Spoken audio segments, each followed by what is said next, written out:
Hello, everybody. This is so nice to chat with you guys, and I took this opportunity, which I like to call a pocket of time. I'm just grateful because this afternoon I didn't have any bookings in my hair salon, so I had a few errands to run, and I finally brought some of my paintings back that didn't sell at my recent art exhibition. I'm grateful because I really didn't want to let go of my unicorn yet. I'm not done with this mister. He is really an uplifting painting for me that has gone through a recent transformation from how it used to look to how it looks today.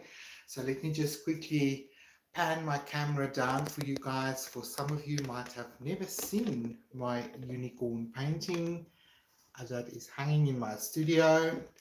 So a very unfortunate thing happened. Where are you guys? Here you are. Just want to look you in the eye. At my recent art exhibition, unfortunately, the wind was a bit like a spring breeze and had moments of joy and quite strong gale force moments. And unfortunately, the wind got caught off my canvas and it blew off the wall where it was stationed for the exhibit. And it landed on a lampshade, unfortunately, and it tore a very bad hole. Can you see it? Let me bring you closer. Just show you how bad the hole is. So let me just see what you see. Unfortunately, it made a big hole like this in my canvas, and everyone was like, oh my god, it's the end of the world. Yes, it's a sad moment when your art gets damaged, but sometimes it is repairable and you can save it. So I thought, while I have this pocket of time available today, let me just put on a live show for you guys, and then I'll show you what you can do in order to repair a tear in your canvas. Now, this is a multimedia canvas. I did paint mostly with acrylic paint. It's definitely sealed with acrylic medium. So I'm going to continue to use my acrylic medium to solve the problem. But forgive me as I turn my canvas around. We have to work on the other side. And now, lucky for you, it's on the left hand side, so you can see here where the tear is and the extent of the damage. So I suggest that you get yourself like a canvas pad, and then because that's canvas, it's nice and strong. You can also use material or cloth or even paper for that matter. So I just used a ruler and I cut out a 4x4 inch square, and I'm going to use this canvas then like a plaster on this hole, and I'm going to use my acrylic medium for that. So I'm just using Dala acrylic medium. It can be gloss or matte, it doesn't matter. You can also use acrylic gel, which will even be stronger as an adhesive and a sealant to just repair the back of this canvas, and then we can always go ahead and place another layer of acrylic medium on the other side, and then that should be repaired enough. Some torns or tears, that's the better word. Some tears can be bad, especially if it's, really a long rip in your canvas, and that's really sad when that happens. But sometimes we go out of our way to just repair our art, almost like it is a wound, and our art becomes part of us because it came from us. So each of my paintings is a little bit like you know, a child to me because I gave birth to it. I don't know if you guys feel the same. I'm just putting my hand on the other side of this tear so that I can rub my acrylic medium on the canvas, so that I don't push my brush through the hole and make it worse. So I'm just supporting the canvas as I'm putting a layer of acrylic medium, roughly the size of my next acrylic medium plaster. And that's just going to give it something to hold on to, because on the back of this canvas, it's still raw canvas. It's not got gesso on the back of the canvas. So to put a layer of acrylic medium on there will just seal the canvas from behind, and then when I put my plaster on top of that, the acrylic will bind to the acrylic and will form a very strong bond. So that can start to dry as I prepare my little plaster here. I'm just going to work over here so that you guys can see what I'm doing. So I'm also working on the prepared side. It really doesn't matter, I think, personally. And I'm just going to also put a layer of acrylic medium on here.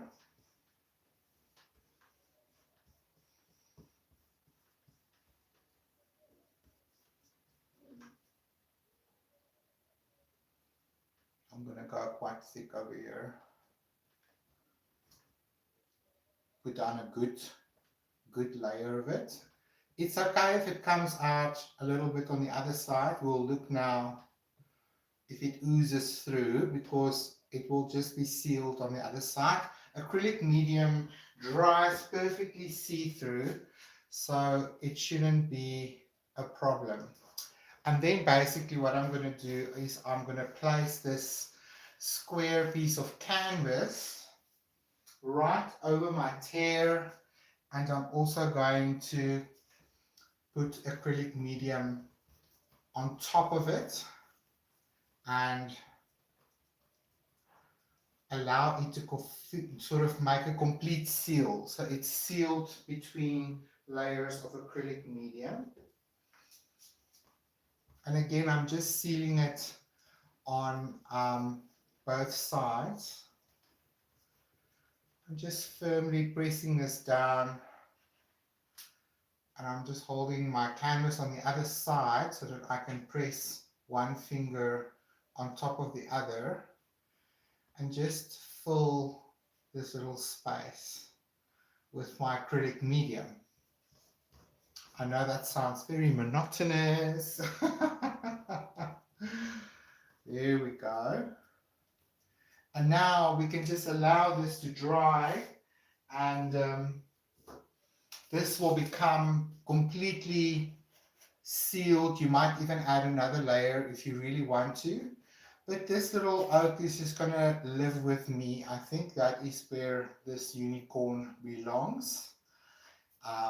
So I'm not going to worry too much about it. But if it's your canvas, you can always allow this to dry and add another layer on top of that just to completely seal it and to make sure that this is a waterproof seal that you've created.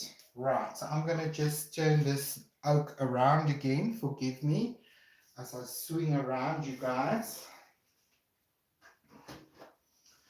so that we can have a look again at the front of this little damaged piece. There's another Buddha painting of mine in the background that I brought back from the recent art exhibition. And thank you again for everybody that showed up and supported my art exhibition and bought some art. I'm so grateful to you guys. It really means a lot to me. And it's so much fun this week to begin to give everyone that bought their paintings their art, because I had to keep it on Saturday for the duration of the art exhibition. Otherwise, People would show up to come and look at my art exhibition, and half of it was sold. Well, that's exactly what happened because I think all my VIP guests that visited that morning to look at my art and to listen to my little speech about the body of work. Before I even started my speech and we had our little um, morning tea, half the art was sold already. That's amazing. And I think it is because my community trusts me. I have a relationship with these people. They know where my art comes from and what inspires me and what dedication and work I put into my art. And that speaks volumes to me. I think that supported me on so many levels. So I want to encourage you guys as well. If you have a body of work, just arrange a little bit of a show and tell with some friends, and you will be amazed at how many of your family and friends want to support your hobby and your creative practice, and they know how expensive art supplies are, and in just rewarding you a little bit with some of the pieces that you think is good enough and you feel good enough about them and you want to share it with your community. Those are the ones that you exhibit and you share it with your community, and I think you will be pleasantly surprised with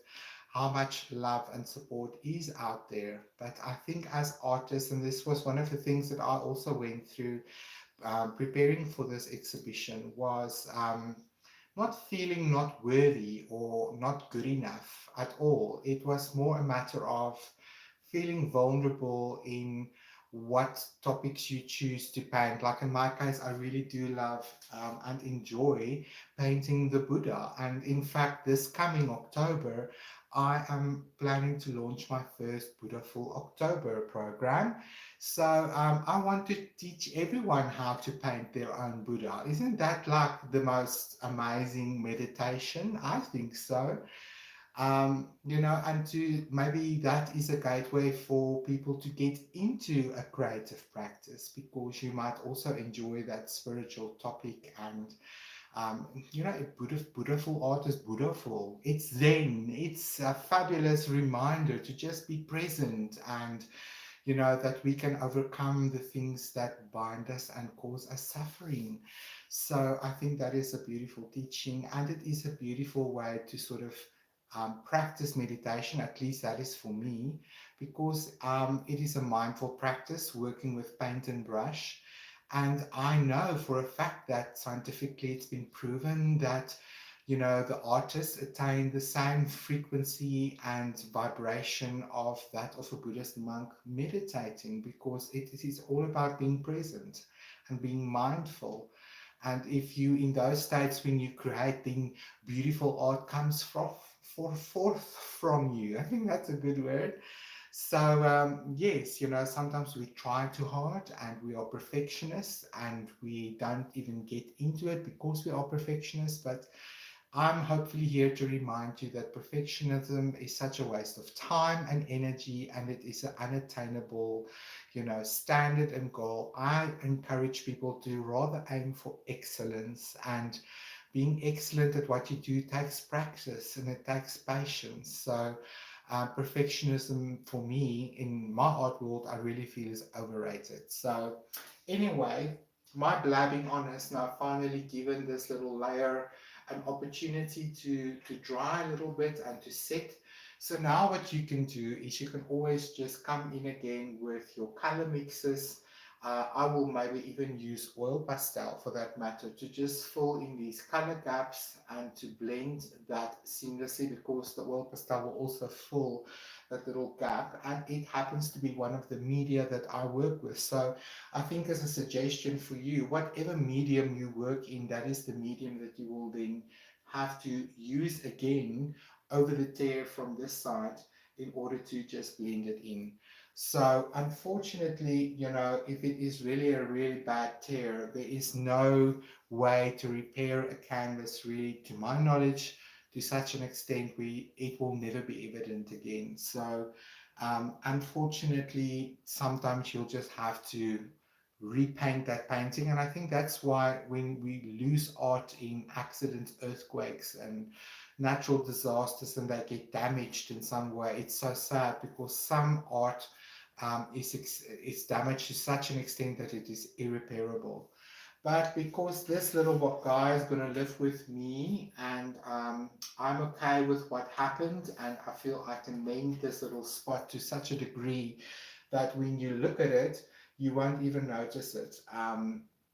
And I think that is cool enough for me. So I just wanted to share that with you guys as well. So hopefully, if you've got a bit of a nick or a bang somewhere on one of your canvases and you were perplexed about it, maybe try sealing it like this, and hopefully it will save your piece of art and you can enjoy it for many years more to come. So I hope this little short live, you guys, have helped you guys in some way to learn something. And if you are interested in my Buddha October tongue twister, then just pop over to my Facebook group, The Creative Heart. I'm sharing all about it there. So then you will be the first to be notified. And also my Patreon page, where I share these little tips and demos with my patrons and my community there. And I will tell you guys exactly when and what and how and where. So just I wanted to share with you guys that something beautiful and beautiful is coming up this October, and I'll be sharing a bit more about it going forward. So I'll speak to you guys again real soon. Thanks for tuning in, and bye bye for now.